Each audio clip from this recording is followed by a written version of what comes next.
My माऊली नमस्कार. 18 पुराण, 1 पुराण, श्री गरुड पुराण. महात्म्य कथासार, सानुवाद, अभिवाचन, पठन. अध्याय 9. ओम श्री परमात्मने नमः. 9वां अध्याय.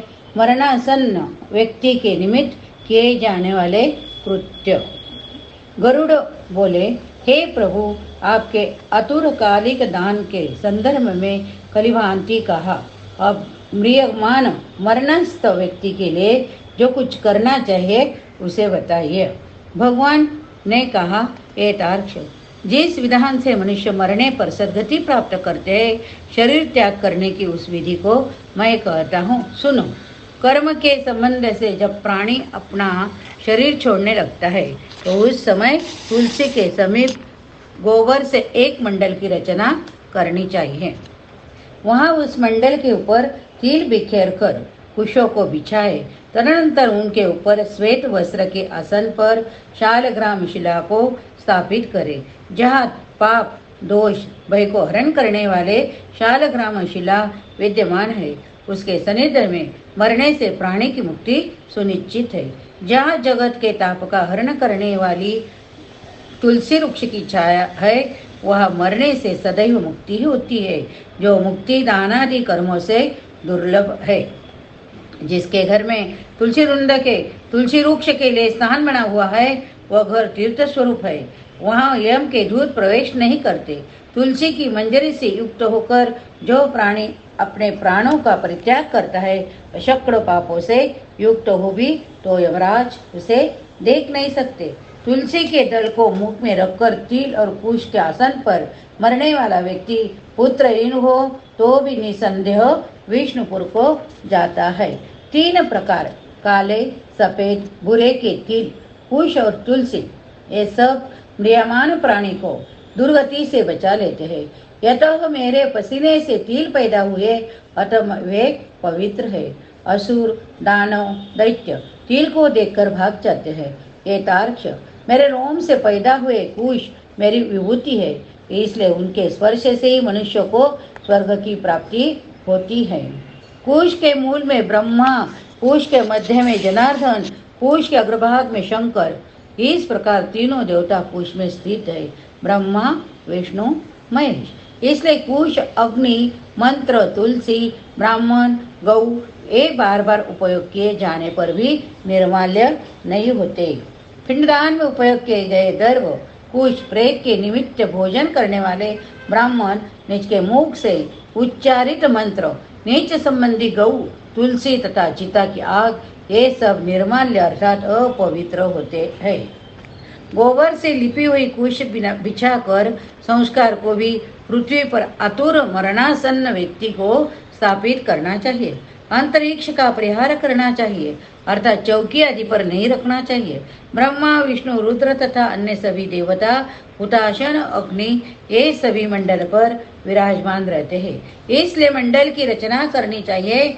जो भूमि लेप रहित होती है, अर्थात मूलमंत्र आदि से रहित होते हैं, वह सर्वत्र पवित्र होते हैं. किंतु जो भूमि भाग कभी लिपा जा चुका है या मल मूत्र आदि से दूषित है, वहाँ पुनः लेपने पर उसकी शुद्धि हो जाती है.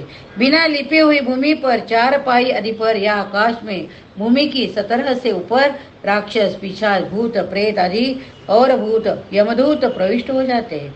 इसलिए भूमि पर मंडल बनाए बिना अग्निहोत्र, श्राद्ध, ब्राह्मण, भोजन, देव पूजन, आतुर व्यक्ति का स्थापन नहीं करना चाहिए. इसलिए लिपी हुई भूमि पर आतुर व्यक्ति को लिटाकर उसके मुख में स्वर्ण और रत्न का प्रक्षेप करके शालग्राम स्वरूपी भगवान विष्णु का पादोदक दिया देना चाहिए. जो शालग्राम शिला के जल को बिनु मात्र पीता है, वह सभी पापों से मुक्त हो वैकुंठ लोक में जाता है. इसलिए आतुर व्यक्ति को महापातक को नष्ट करने वाले गंगा जल को देना चाहिए. गंगा जल का पान सभी तीर्थों में किए जाने वाले स्नान दानादि के पुण्य रूपी फल को प्रदान करने वाला है. जो शरीर को शुद्ध करने वाले चांद्रायन व्रत को 1000 बार करता है और जो एक बार गंगा जल का पान करता है, वे दोनों समान फल वाले हैं. ये तार्क्ष, अग्नि के संबंध से जैसे रुई की राशि नष्ट हो जाती, उसी प्रकार गंगा जल से पातक भस्मसात हो जाते हैं। जो सूर्य की किरणों से संतप्त गंगा के जल का पान करता है वह सभी योनियों से छूटकर हरि की धाम को प्राप्त होता है। अन्य नदियां मनुष्यों को जलवान स्नान करने पर पवित्र करती है, किंतु गंगा जी तो दर्शन, स्पर्श, पान अथवा गंगा स्नान का कीर्तन करने वाले से सैकड़ों हजारों पुण्य रहित पुरुषों की भी पवित्र करते हैं। इसलिए संसार में पार लगा देने वाला गंगा जल को पीना चाहिए।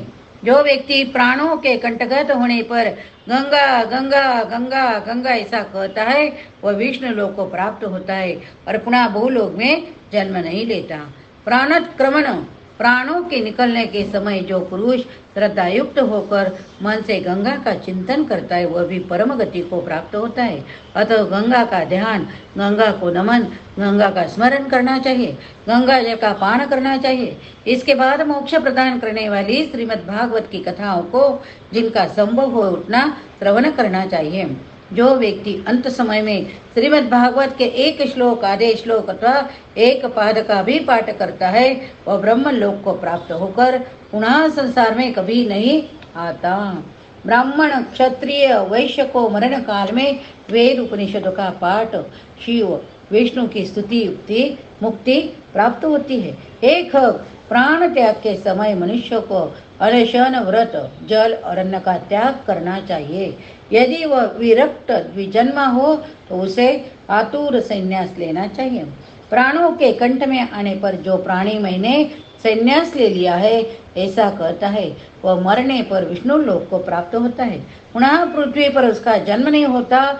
इस प्रकार एक जिस धार्मिक पुरुष के आतुरकालिक पूर्णोक्त कार्य संपादित किए जाते हैं उसके प्राण ऊपर के छिद्रों से सुख पूर्वक निकलते हैं। मुख, दोनों नेत्र, दोनों नासिका रत्न तथा दोनों कान से 7 ऊपर के द्वार छिद्र है, उनमें से किसी द्वार सुकृति पुण्यात्मा के प्राण निकलते हैं। योनियों के प्राण तालुर रग्न से निकलते हैं। अपान से मिले हुए प्राण जब पृथक हो जाते हैं तब प्राणवायु सूक्ष्म होकर शरीर से निकलता है। प्राणवायु रूपे ईश्वर के निकल जाने पर काल से आहत शरीर निराहार वृक्ष की भांति गिर पड़ता है। प्राण से मुक्त होने के बाद शरीर तुरंत चेष्टा शून्य, घृणित, दुर्गंध युक्त, अस्पृश्य सभी के लिए निंदित हो जाता है। इस शरीर की कीड़ा, विष्ठा तथा भस्म रूप ये 3 अवस्थाएं होती है। इसमें कीड़े पड़ते हैं वह इष्टा के समान दुर्गंध युक्त हो जाता है अथवा अंततः चीता में भस्म हो जाता है। इसलिए क्षण मात्र में नष्ट हो जाने वाले इस देह के लिए मनुष्यों के द्वारा गर्व क्यों किया जाए। पंचभूतों से निर्मित शरीर का पृथ्वी तत्व पृथ्वी में लीन हो जाता है, जल तत्व जल में, तेजस तत्व तेज में, वायु तत्व वायु में लीन हो जाता है। इसी प्रकार आकाश तत्व भी आकाश में लीन हो जाता है। सभी प्राणियों के देह में स्थित होने वाला सर्वव्यापी शिव स्वरूप नित्य मुक्त जगत साक्षात्मा अजर अमर है।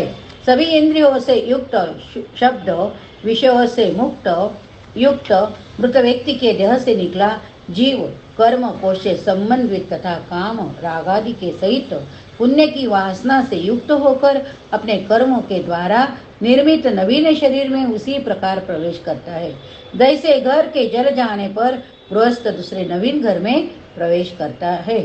इति गरुड़ पुराणे सारोद्धारे प्रिय मान कृत निरूपणम नाम 9 अध्याय समाप्तम। जब किंकिनी जाल की मालाओं से युक्त विमान लेकर सुंदर चामरों से सुशोभित देवदूत आते हैं, धर्म के तत्व को जानने वाले बुद्धिमान धार्मिक जनों के लिए वे देवदूत कृत कृत्य इस जीव को विमान से स्वर्ग ले जाते हैं।